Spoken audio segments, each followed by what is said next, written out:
So ayun nga po mga idol, back to grind na po tayo at pabalik na po tayo sa Manila. Ngayon po ay araw ng Martes, January 9, 2024. Bago po pala bumalik kami sa Maynila o sa Quezon City, ay pinagluto muna kami ng nanay namin ng masarap na pagkain.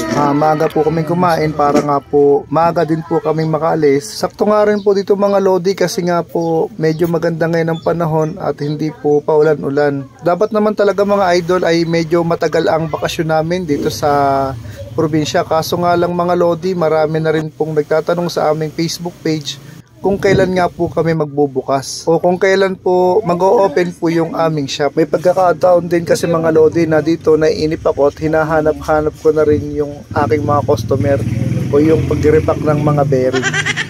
Joke lang po mga lodi. Pero ito po talaga yung pinakang dahilan kaya po umalis kami ng maaga. Madalas po kasi kapag umaalis kami o pumupunta kami ng probinsya ay gabi po kami umaalis. Ngayon po ay araw po kami nagbiyahe kasi nga po January 1, 2024 galing po kami ng Cavite, doon po kasi kami nag New Year.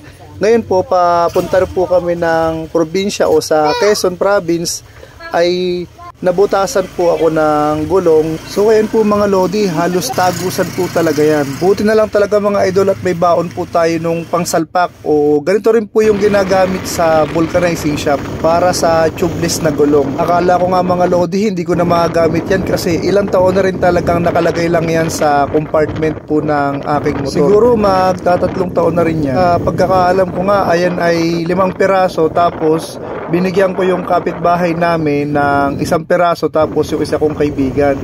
Yung 1 piraso sa sakyan niya ginamit. Tapos yung isa ay sa motor. Dapat nga po mga lodi ay itatapon ko na yan kasi matagal na nga po yan at akala ko ay tuyo na. Kasi nung nangyari po na yun nga po naputasan nga po yung gulong ko is auno po yun. Saktong-sakto gabi na rin. Siguro mga alas 6 na.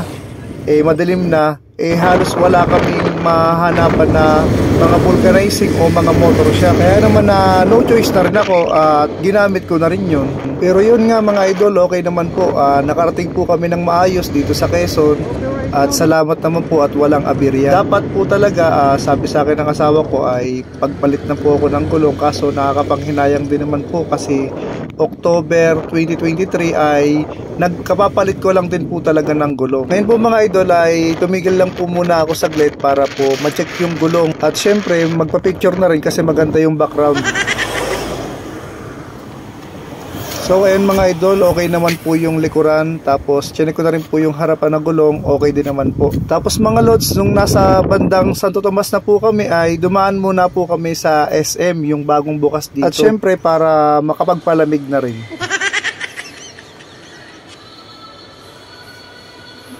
Tapos mga lodi, pahinga lang kami saglit at ang ganda rin po talaga ng viewing dito.